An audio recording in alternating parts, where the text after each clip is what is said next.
Friends family. My name's Callum. I am Rianne. And this is Alicia. Alicia and Emmeline. and we live in Antwerp, Belgium. We just thought we would share with you all a little update of how things are here.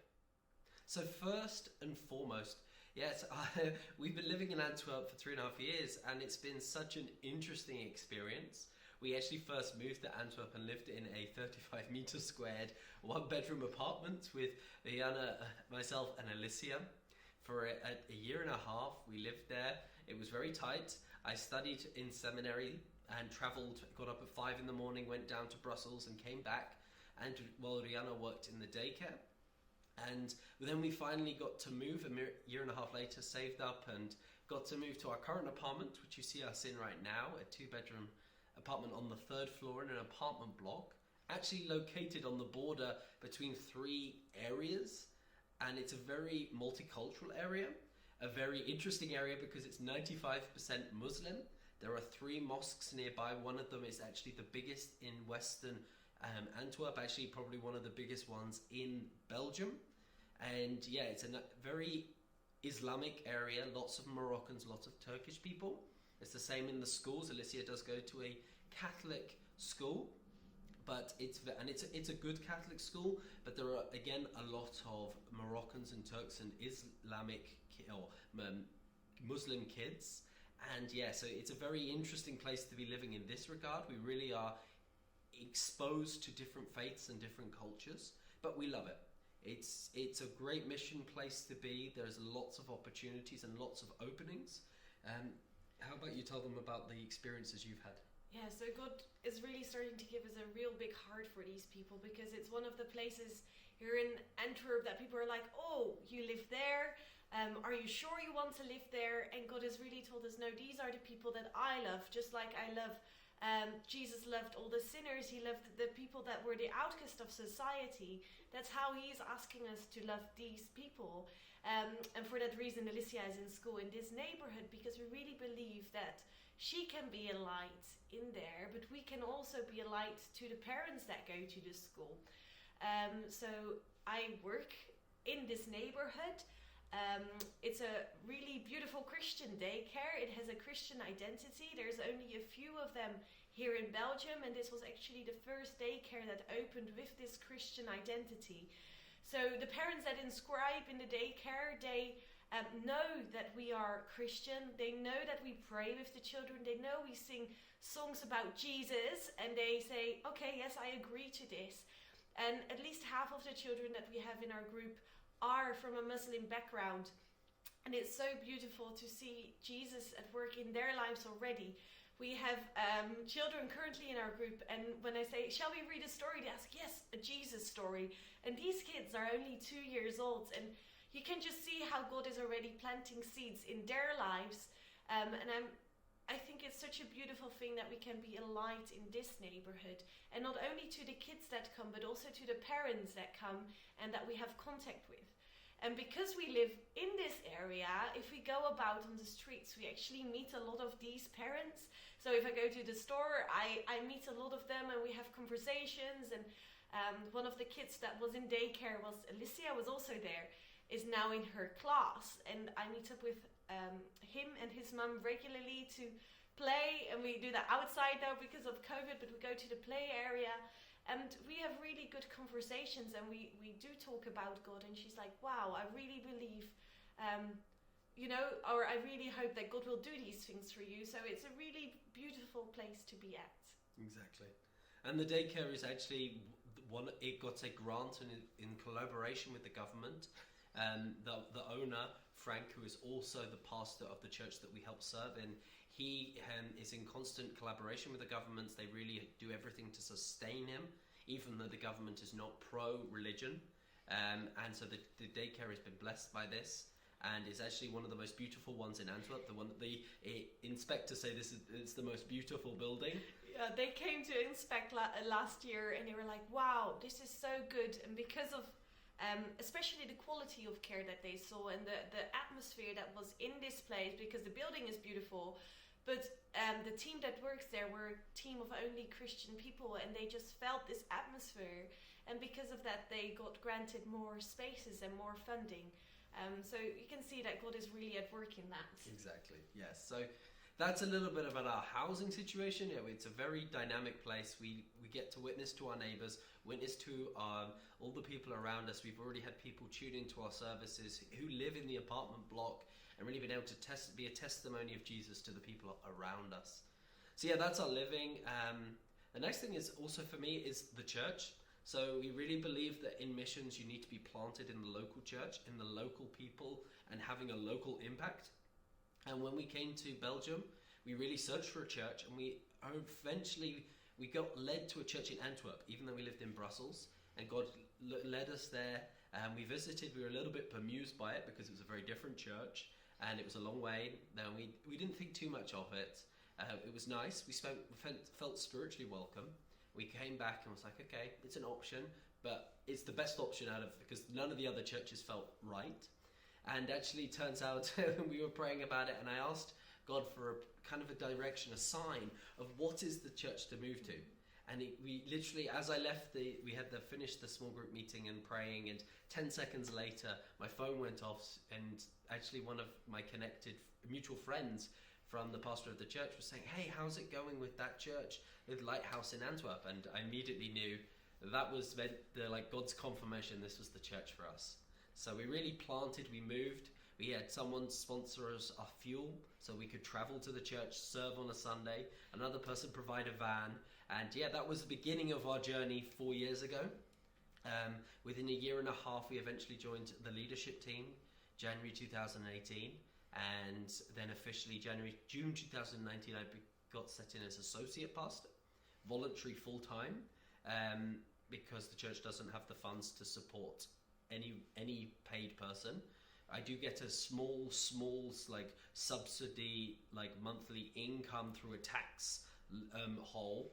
A voluntary support, yeah. A donation through the senior pastor. He gives us a little bit each month to help cover some of our expenses, but that's it. Even he does not receive an income either. So this really is, the church is really, we as people serving for the church, we really want to use the resources built for the kingdom. As a result, we've been able to have huge impacts. The church will actually go on national television this May. So we're in the process of coordinating with the television teams to arrange for the service that will happen at the end of May. And yeah, it's been a very interesting situation. God has had his hand all over things. We've had a great connection with the people. We've seen God's kingdom flourish. We've been able to reach multiple Iranian refugees, many who have been baptized, and many more who want to still be baptized. Testimony after testimony of God's provision to them, and just being able to disciple them. Rianne led a house group with Iranian refugees and has really been able to mentor many of these ladies. And we're now finally being able to see them get their permissions granted as full-time Belgians and become no longer asylum seekers and become nationals. So yeah, we're seeing these kind of things happen. And then the next real area of development is a cafe. The church is really wanting to plant itself in the heart of the city, and the church wants to open a cafe. The church obviously has been fundraising for this. We're raising 40,000 euros to plant a place. We've already visited one location, which has so many opportunities. And we really believe that God has a heart for the church to be in the business world as well as on a Sunday. And so that's the direction we're moving. And both the senior pastor and I are over this project and really seeing how can we go really into this and not just go small. We really want to be excellent in this. And we want to see a cafe that is in the heart of the city, that is known by the people, and so that when people come in, they go, wow, what a cafe. But it still has a Christian culture and a Christian atmosphere and Christian DNA. So that's the thing we're really praying and seeking and following God on for this year. As a family, we really are looking to buy a house to plant into this neighborhood. We really believe that this neighborhood, actually to the right of us here, called Kiel, we really believe God's put that on our hearts, and these Muslims and these outcasts on our hearts. So we're looking for ways that we can get a mortgage or a house in one way, shape or form, because obviously being technically unemployed or a volunteer, it's hard to get any approval. And I only work part-time, so together that's not enough to get a normal mortgage. But we really believe that God will provide a way, because he really has these people on his heart. And so he will provide a way to go forward with this. Yeah, so that's the desire. We want to be here really much longer term and really plant in and just give our all for the local people and grow the God's kingdom here. And then the last interesting update to share with you all is we really felt God on our heart, in line with this business idea, is for us to start our own company. And that is a clothing company. As you can see, we're both wearing actually part of our own merchandise. We named the company Pilgrim Apparel because we really believe we're pilgrims in this life, and God has called us to clothe people with meaningful content. So of course we have some explicit ones like Jesus, and we have some less explicit ones just like flowers, so seasons of life. We also have another one which is equals, so an equals t-shirt where we're all equal at the foot of the cross. God sees all people equally, and really touching into this whole racial discrimination factor. And we really believe God has called us in this to start this company as a way of clothing people with good quality clothes that have meaningful content and that are affordable, that are fairly priced, and actually pay the people that make the clothes a fair wage. And so that's the real heart that, and we're growing in. Of course, we have this for now. We're in the works as we're recording this with some joggers, which are all about rest and God's calling us to rest in him, the Sabbath. One of the things we really believe God calls all believers to rest in him, trust in him, and by taking that one day of rest, we show that he is the one who's over all of our things, and he's in control. And he could do more with 6 days than we could do with 7. He could do more with 90% of our money than we could do with 100. And really leaning into this whole mentality of we believe and we trust God with all things. So I think that's all of the general updates. The last prayer request would be, or like prayer elements would be, of course, over the house, but also with Alicia. Yeah, so Alicia last year around this time, we didn't want to walk anymore, so she was kind of crawling over the floor, and she was almost 3 at that time, so she could walk, she could run, but suddenly she didn't want to anymore. So we went to the doctors, we were sent to the hospital.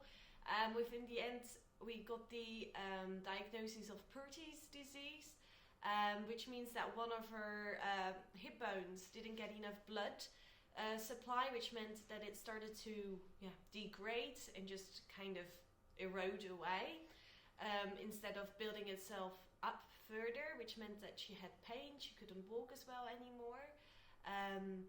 They don't know why this happens. The only thing they know is that rest helps, so she is not allowed to run, she's not allowed to jump at the moment. And in September she was given a wheelchair to go to school with because she was doing too much for her own good. And it's really difficult for 3-year-olds to not run and to not jump. I guess many of you could relate to that because these little ones are full of energy. But we got some really good news in December. Her bone is starting to grow back again, so the blood supply is back and it's starting to restore itself. So as a prayer request, you can pray that she will receive full healing, and that soon enough she'll be able to get out of her wheelchair in school and start to run and jump again, and just really enjoy this time as a child, to just have the energy that she has and be able to jump and run and enjoy the things that kids can enjoy in that way. Exactly. Yeah. Emily, our youngest, has also been accepted into the same school as Alicia. She's doing well. She's doing great. She's all healthy. But yeah, so that's the update from the Adams family. We thank you for your generous support of enabling us here in Belgium, building his kingdom, and being so faithful in supporting me and us as a family over the years. And so we just say it is really appreciated. It touches our hearts, and we are so thankful for you as a family in Southbourne. So thank you for supporting us. God bless.